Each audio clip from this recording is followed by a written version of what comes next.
The alien princess was allergic to oxygen, but he built her a bubble of safety. The first time he saw her, she was crawling out of a smoking crater, gasping like a fish on land, her skin blistering under Earth's oxygen-rich sky. The second time he saw her, she was unconscious in his arms, because he'd run straight into the fire to save someone not even from his world. He didn't know her name yet, didn't know she was royalty. All he knew was she was dying, and he was the only one stupid or kind enough to stop and help. The first time Mason Cross saw her, he was convinced it was just another piece of falling debris, a rogue satellite perhaps, or some failed military experiment. But the explosion that shook the air and rattled the windows of his old farmhouse was not the sound of technology breaking apart.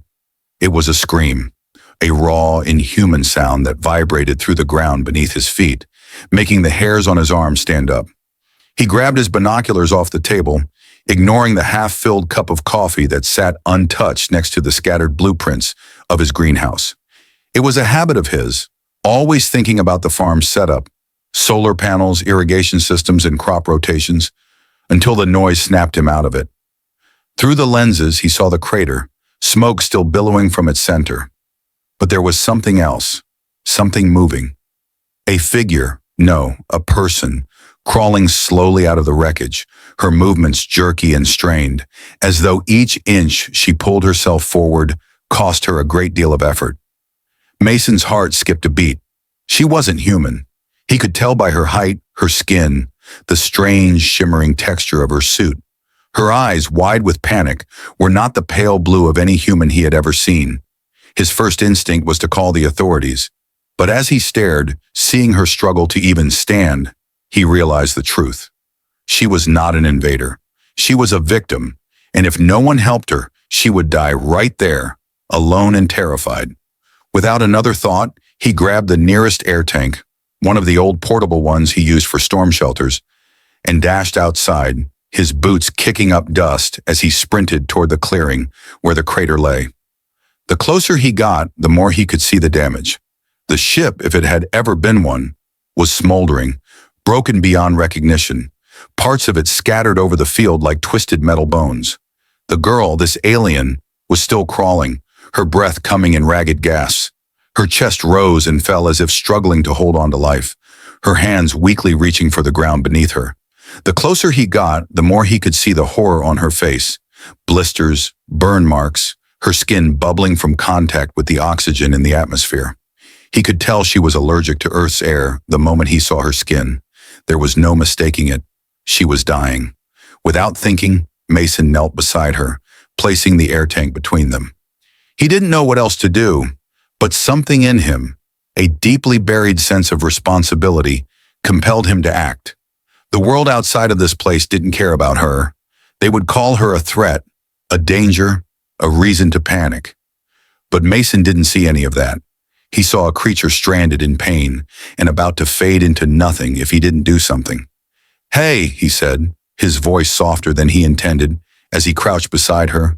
Her eyes locked onto his, but she didn't respond, didn't even blink, as if she couldn't understand his words, or perhaps because she was too weak to react.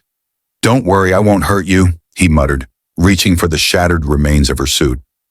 There was a strange glow beneath her clothing, a faint light that pulsed with her heartbeat. He saw it and knew then that this wasn't just any alien. This was something else, something special. He didn't know why, but he believed she wasn't here to invade. She was just lost. He wrapped his arms around her, lifting her carefully off the ground, and despite the weight of the situation, he felt a small surge of hope. He couldn't let her die here, not like this. The pain she was in was tangible, her breathing shallow and erratic as if every breath was a battle, and every moment of agony etched into her face. He carried her through the field, not caring that she wasn't human or that this was madness. He was a man who lived alone, working on a farm far away from anyone else. But this was something he could do. He could help. In the shelter of his greenhouse, he sealed her into the air tank, watching the strange blue glow of her skin slowly begin to fade as she breathed in the filtered air he had set up. It wasn't perfect, not even close, but it was all he could offer. She seemed to relax, her muscles easing, her chest rising and falling in a steadier rhythm. The hiss of the air filters was the only sound in the room as Mason stood back, his heart still racing from the shock of the moment. He had no idea who or what she was, but in that instant, it didn't matter. She was alive. That's what mattered. For the next few days, he kept her inside the greenhouse, nursing her back to health the best way he knew how. He used the small lab setup he had, scraps from past projects, and pieced together a rudimentary life support system, scavenging from anything he could get his hands on. He didn't know how, but he had to keep her alive. In between feeding her nutrient-rich fluids and adjusting the pressure inside her protective bubble, he found himself constantly wondering, who was she? Why was she here? And most of all, how did he end up in this situation? He had spent years avoiding human contact, retreating into his own world of farming and failed experiments. The quiet isolation had suited him. He didn't want any more loss in his life, not after the accident that had ruined his career and left him alone. Yet here she was, an alien, fragile and alone. Mason felt the stirrings of something he hadn't felt in years: responsibility. As the days passed, he learned more about her. Not in words, she couldn't speak, not yet, but in gestures. When she reached out, she would tap on the glass, her fingers leaving faint marks as she traced patterns that Mason tried to follow. One day, after watching him for hours as he worked on the air filters, she pressed a symbol on the glass. It was a circle, with a series of straight lines radiating out from it. Something simple, but meaningful to her, as though she were trying to tell him something. After a few more silent exchanges, he realized it wasn't just a gesture, it was a question. "Thank you," she had written as best she could, using her hand to spell the words on the glass. Mason, not knowing how to respond, simply smiled, though his heart ached with the weight of the moment. "No thanks necessary," he muttered, though it felt wrong to say so. He had never been a hero, not by anyone's definition. He was just a guy, someone who made mistakes, someone who had lost his way. But maybe, just maybe, he could do something right this time. Slowly, the alien princess, because that's what he began to suspect she was, started to recover. The pain in her eyes faded, and her breathing evened out. She began to sit up, testing her limbs, flexing her hands against the glass as if to make sure they still worked. In the strange bubble of safety Mason had created, something was beginning to grow. It wasn't just the alien's health that improved. It was his too. The first day she smiled, really smiled, was the day Mason realized he couldn't just let her go. He didn't know what the world would say about her. He didn't know if she had come to conquer or to communicate. But what he did know was this: he had saved her life. And no one, no government, no military, no one was going to take that away from him, not without a fight. As the days stretched into weeks, Mason began to settle into a strange rhythm, one that revolved around the alien girl who now filled his small greenhouse with her quiet presence. He had no real name for her, nothing beyond the title that felt too grand for someone so lost, so fragile, and yet so undeniably royal in the way she carried herself, even when she was still recovering. He would catch her looking at the world outside the bubble with a mixture of wonder and sorrow, as though the sight of the earth around her brought both awe and despair in equal measure. It wasn't just the atmosphere that had nearly killed her. It was the weight of everything she had left behind. Mason had learned this through her gestures, the subtle signs she gave him when she reached out and traced her fingers along the glass. Over time, she started to use her hands to form more elaborate gestures, a language he couldn't understand, but one that seemed deeply ingrained in her, something that went beyond mere survival. One afternoon, when the sun was high and the air in the greenhouse was warm, she pressed her hand flat against the glass, her face mere inches away, as if trying to tell him something urgent. Mason stood still, watching her, unsure of what to make of the look in her eyes. There was a quiet desperation there, as though she was trying to communicate something he just couldn't grasp. "What do you need?" he asked softly, kneeling down to her level. She didn't respond immediately. Instead, she turned her hand, palm up, and then pointed toward the door. The message was clear. She wanted to leave. Her species, whatever they were, had clearly been in danger of dying the moment they entered Earth's oxygen-rich atmosphere, And yet she wanted to escape the safety of the greenhouse, to venture out into the unknown, into a world that was killing her. You can't, Mason said firmly, even though he wasn't sure why the words came out like that. It was instinctive, protective. He placed a hand on the glass as though to calm her, though he could tell from her expression that she didn't understand. She looked up at him, her silver skin glowing faintly in the dim light of the greenhouse, her eyes narrowing with frustration. It was the first time Mason had seen her truly upset. Her features tightened, her lips pressing into a thin line, her hands forming clenched fists. The communication barrier was a constant frustration for them both, and yet she had tried to teach him some of her language, using simple gestures and drawings she'd scrawled on the walls of her enclosure. A symbol here, a line there, forming some kind of script that made Mason feel like he was just beginning to understand the smallest sliver of who she was. But now this, her desire to leave, seemed to open a door into a deeper understanding of her situation. She wasn't just an alien. She was someone with a purpose, someone who was trapped between worlds, her destiny caught somewhere between the stars and the earth she couldn't survive on. "You want to go back to your ship?" he asked, trying to follow her train of thought. She shook her head sharply, her long, dark hair sweeping around her shoulders like liquid night. It was not the ship. It wasn't a physical place she needed to return to. It was something else. There was an ache in her expression, a longing that Mason couldn't begin to understand. His gut twisted as he realized that she wasn't asking to go home. She was asking for something he couldn't give her. She wanted to go back to what she had lost. "I can't help you with that," he murmured, his voice cracking a little, despite his best effort to remain steady. "I'm just one guy." Her gaze softened then, and she leaned back against the wall of the bubble, letting out a long, low sigh. Mason felt the weight of her gaze like a physical presence pressing against his chest, her unspoken words hanging in the air between them. What could he do for her? What could anyone do when the universe itself seemed to be against them? He didn't know, but he was beginning to realize that no matter how hard he tried to protect her, she wouldn't be safe here forever. Eventually, the outside world would find her, the military, the government, maybe even someone from her own people. There was no way he could keep her hidden forever. The tension in the air was thickening, a constant reminder that he couldn't shield her from the forces that loomed beyond the walls of his greenhouse. At night, when the stars glittered overhead, Mason would sit beside the bubble, watching her sleep. There was something hauntingly beautiful about the way she moved in her dreams, her body twisting in the warmth of the protective air, her skin glowing softly beneath the ambient lights of the shelter. She was a being from another world, and yet she had become his world. No one else had ever cared for him the way she seemed to. No one had ever trusted him with their life. But this was different. This was more than just a fragile alien.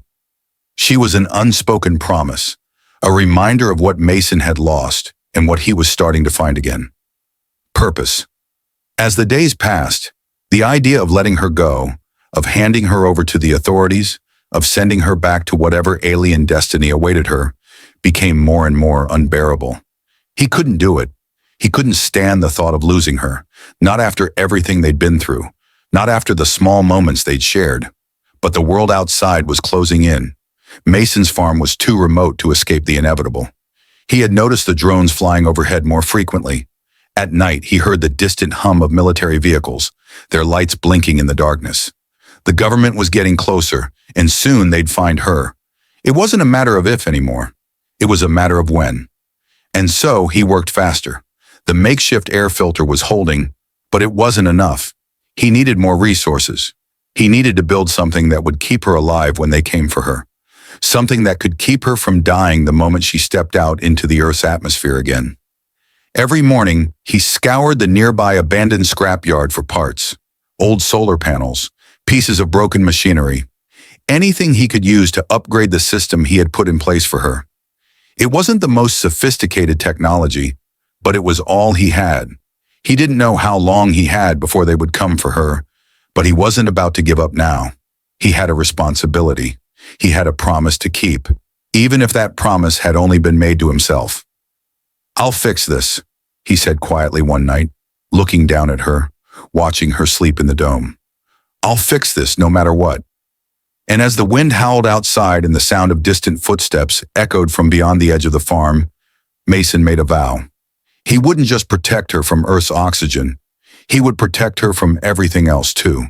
From a world that was too afraid to understand her. From an enemy she had never chosen.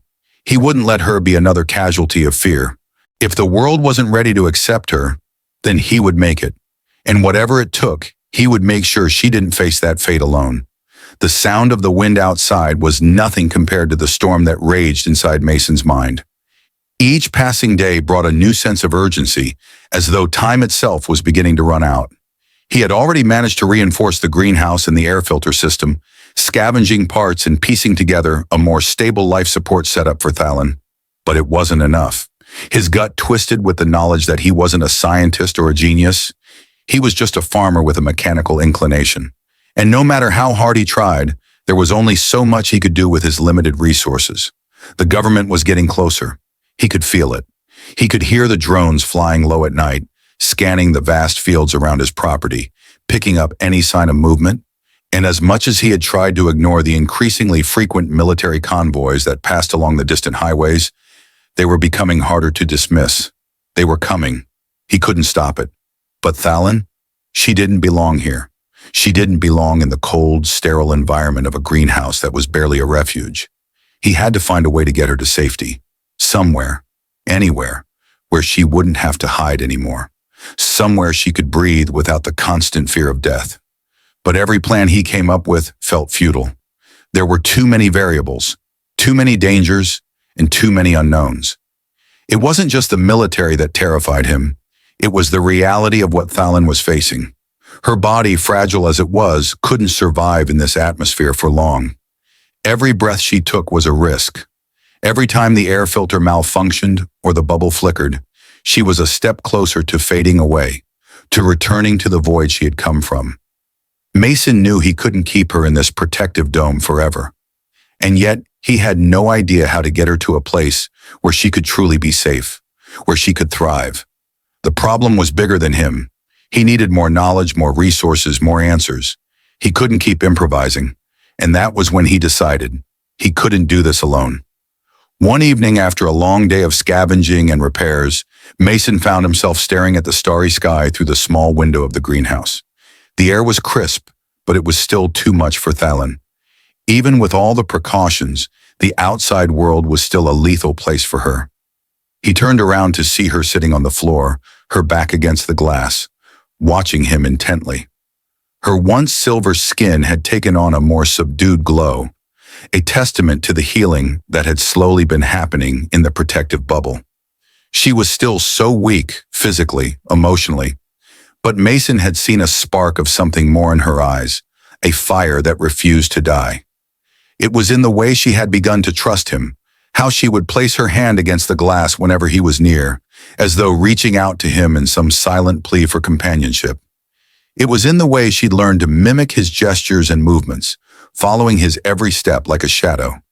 It was in the subtle smiles she gave him when he managed to fix something, anything that made her feel more comfortable. And it was in the way she had drawn symbols on the wall again, this time with more clarity, more precision, as though trying to communicate her story. Mason approached her slowly, trying not to startle her, though the sound of his boots on the floor made her turn. Her expression was soft, but there was something desperate in her gaze, something that pulled at his heart. He had to find out more. He had to know who she was. Thalen, he whispered, testing the name he'd given her. It was a simple name, one that came to him the first time he had seen her, strong and regal, but fragile all the same. She blinked at him, tilting her head slightly, a small frown creasing her brow. She didn't understand the words, but she understood the tone. It had taken weeks, but they had started to build a fragile language together, one that relied more on feelings than sounds. Still, Mason had never felt so lost in his life. But now more than ever, he needed to know. He needed to understand what was happening and why she had ended up here, on Earth. Mason knelt in front of her, gently touching the glass between them. "Tell me your story," he said, his voice low, sincere. Thalen's eyes softened, and for a moment, Mason thought she might retreat, as she often did when things became too overwhelming. But instead she stood slowly, her limbs still shaky from her time in the greenhouse, and she reached up to touch the wall. With a quiet exhale, she began to draw. At first it was just shapes, circles, lines, a series of interlocking symbols that meant nothing to Mason. But then as she drew, her movements became more fluid, more purposeful, as though her hand had a mind of its own, one guided by something deeper. The first symbol she drew was a star, a simple five-pointed shape. She placed it in the center of the glass and tapped it, looking at him with a small frown. Mason studied the shape, but it didn't tell him anything. Then she drew another symbol next to it, this one more complex, a curved line that twisted into a spiral. It seemed to represent movement, or perhaps time. She pointed to it, then back to the star. Slowly, cautiously, Mason began to piece the fragments together. "You came from the stars," he said quietly, though it felt more like a guess than a statement. Thalen nodded, her eyes bright, her expression softening. She then drew a third symbol, a jagged line like a mountain range, and placed it near the star. "Your home?" Mason asked, his pulse quickening as he tried to follow her thoughts. She looked at him and gave a small, slow nod, as though confirming his suspicions. Her home. But what had brought her here? Why was she alone in this strange world? And why had the ship, if that's even what it had been, crashed? She drew one more symbol. It was a simple line, followed by a large circle, a mark perhaps of something important. Mason's chest tightened as he studied it. He reached for a marker and began to trace out the same shapes on the wall, trying to connect them. "I think you're trying to tell me you were sent here," he said, more to himself than to her. She nodded again, the look in her eyes growing more intense, almost pained. "To Earth," he whispered, another small nod, and just like that it hit him. She hadn't come here by accident. She had been sent. But why? Who had sent her? And what did that mean for them both? There were more questions now than ever before, and Mason didn't know how to answer them. He didn't know how to help her, or how to even begin to understand the forces at play. But there was one thing he knew for sure. Thalen had come here for a reason. She had crossed galaxies to end up in this place, in this moment. And no matter how much he wished he could fix things, Mason understood now that there was something much bigger at stake than his ability to protect her from Earth's air.